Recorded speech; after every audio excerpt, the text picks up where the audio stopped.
గాంధీ ఆసుపత్రి దగ్గరికి వెళ్దాం. గాంధీ ఆసుపత్రిలో ఎటువంటి ఏర్పాట్లు చేశారు, గాంధీ ఆసుపత్రి వైద్యులు ఏం చెప్తున్నారో మా ప్రతినిధి శిల్ప అందిస్తారు. దేశంలో కరోనా మహమ్మారి మరోసారి డేంజర్ బెల్స్ మోగిస్తుంది. దీంతో అన్ని రాష్ట్ర ప్రభుత్వాలకు అలర్ట్స్ జారీ చేసేది కేంద్ర ప్రభుత్వం. మొదటగా తెలంగాణలో ఏవైతే ప్రధాన హాస్పిటల్ ఉంటాయో Gandhi chest hospital and Osmania hospital ఇప్పటికే బెడ్లను ఏర్పాటు వ్యక్తమవుతుంది. అయితే అధికారులు చెప్తూ ఉన్నారు ఎటువంటి పరిస్థితులైనా ఎదుర్కోవడానికి సిద్ధంగా ఉన్నామని. ఇటు తెలుగు రాష్ట్రాల్లోనూ కరోనా విజృంభిస్తోంది. తెలంగాణలో 24 గంటల్లోనే 9 కేసులు నమోదయ్యాయి. 27కు చేరాయి యాక్టివ్ కేసుల సంఖ్య తెలంగాణలో. ఇటు నీలోఫర్లో కరోనాతో చికిత్స పొందుతున్నారు 2 చిన్నారులు. ఇంతవరకు కూడా కరోనా పెద్దవారికే వస్తుంది అనే ఎక్కువగా కనిపిస్తుండేది, పెద్దవారిలోనే ఎక్కువగా కనిపిస్తుండేది. కానీ నెలల చిన్నారుల్లో కూడా కరోనా లక్షణాలు కనిపిస్తూ ఉండటం ఆందోళన కలిగిస్తూ ఉంది. 14 సంవత్సరాలు కిడ్కి కూడా 14 సంవత్సరాల బాలలకు కూడా కరోనా వ్యాపిస్తూ ఉంది. అలాగే 2 నెలల చిన్నారికి కూడా కరోనా లక్షణాలు బయటపడ్డాయి. నీలోఫర్లో కరోనాతో చికిత్స పొందుతున్నారు 2 చిన్నారులు. 24 గంటల్లోనే 1245 టెస్టులు నిర్వహించారు. కరోనా వ్యాప్తితో ప్రభుత్వం అప్రమత్తమైంది. తప్పనిసరిగా మాస్కులు ధరించాలని సూచిస్తున్నారు. ఇటు ఆంధ్రప్రదేశ్లో 4 కరోనా కేసులు నమోదయ్యాయి. ఏలూరులో 1, వైజాగ్లో 3 కేసులు నమోదయ్యాయి. JN.1 వేరియంట్ నిర్ధారణకు జీనోమ్ సీక్వెన్స్ టెస్టులకు శాంపిల్స్ను పంపిస్తున్నారు. KGH నిమ్స్లలో ప్రత్యేకంగా వార్డులను ఏర్పాటు చేశారు. మొత్తం దేశవ్యాప్తంగా చూసినట్లయితే దేశవ్యాప్తంగా కరోనా స్వైరవిహారం చేస్తుంది. రోజు రోజుకు కరోనా కేసులు పెరుగుతున్నాయి. 24 గంటల్లోనే దేశవ్యాప్తంగా 752 కరోనా కేసులు నమోదయ్యాయి. మొత్తం కరోనా యాక్టివ్ కేసుల సంఖ్య 3420కి చేరింది. ఒక్క రోజులో కరోనాతో 4 మృతి చెందారు. కేరళలో 2, కర్ణాటకలో 1, రాజస్థాన్లో మరొకరు కరోనా కారణంగా మరణించారు. గణనీయంగా కరోనా కేసులు పెరుగుతున్నాయి. JN.1 వేరియంట్ కేసులు పెరుగుతూ ఉండడం ఆందోళన కలిగిస్తోంది. చిన్నపిల్లలు, వృద్ధులు మరింత జాగ్రత్తగా ఉండాలి అని డాక్టర్లు సూచిస్తున్నారు. ప్రపంచవ్యాప్తంగా కరోనా మహమ్మారి మళ్లీ విజృంభిస్తోంది. నెల రోజుల్లో 52% పాజిటివ్ కేసులు పెరిగినట్టుగా ప్రపంచ ఆరోగ్య సంస్థ వెల్లడించింది. భారత్లో 7 నెలల గరిష్టానికి కోవిడ్ కొత్త కేసులు చేరాయి.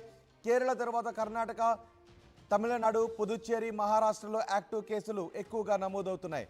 పెరుగుతున్న కరోనా కేసుల నేపథ్యంలో మెడికల్ ఇన్ఫ్రా ఏ విధంగా అలర్ట్ అవుతోంది, అధికారులు ఎటువంటి ఆదేశాలు జారీ చేస్తున్నారు వివరించడానికి మా ప్రతినిధి శ్రీధర్ మనకి అందుబాటులో ఉన్నారు. శ్రీధర్, తెలుగు రాష్ట్రాలతో పాటు ఒకసారి శ్రీధర్తో మాట్లాడదాం. శ్రీధర్తో మాట్లాడే ముందు ఒకసారి శిల్ప కూడా మనకు అందుబాటులో ఉన్నారు. శిల్ప డాక్టర్లతో మాట్లాడారు. పెరుగుతున్న కోవిడ్ కేసులకు సంబంధించి తీసుకోవాల్సిన జాగ్రత్తల గురించి డాక్టర్లు ఏమంటున్నారో మా ప్రతినిధి శిల్ప అందిస్తారు. శిల్ప,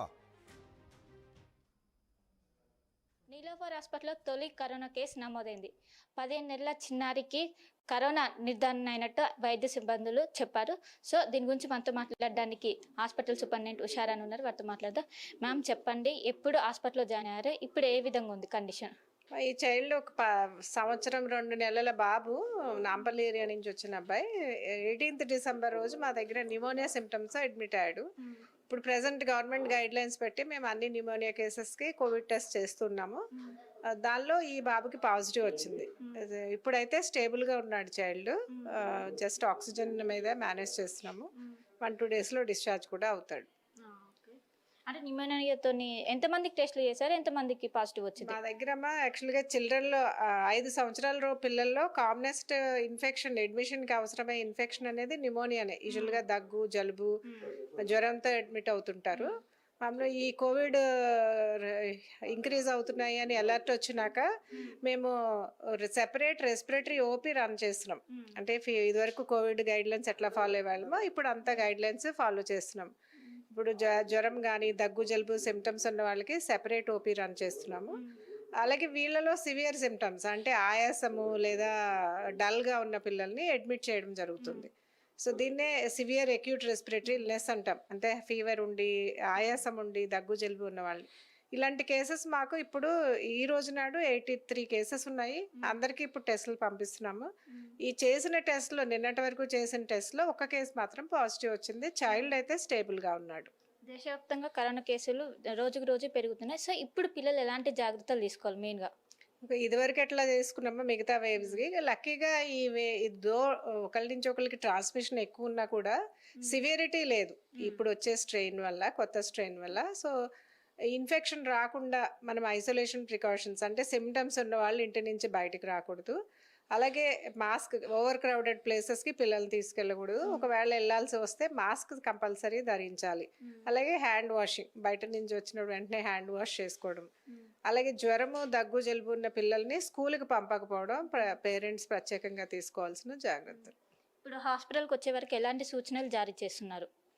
ఇప్పుడు ఇక్కడ మేము ఓపీకి రాగానే ఎవరైనా పేషెంట్స్ ఏదైనా ప్రాబ్లంతో ఓపీకి రాగానే మాకు అక్కడ పబ్లిక్ అడ్రస్ సిస్టంలో అనౌన్స్ చేస్తాం. జ్వరము దగ్గు జలుబు ఉన్న వాళ్ళు ఎక్కడ చూపించుకోవాలో గైడ్ చేస్తాం. అలాగే వాళ్ళకి ఈ ప్రికాషన్స్ కూడా ఐసోలేషన్ అంటే దూరంగా నుంచోవాలా, సోషల్ డిస్టెన్సింగ్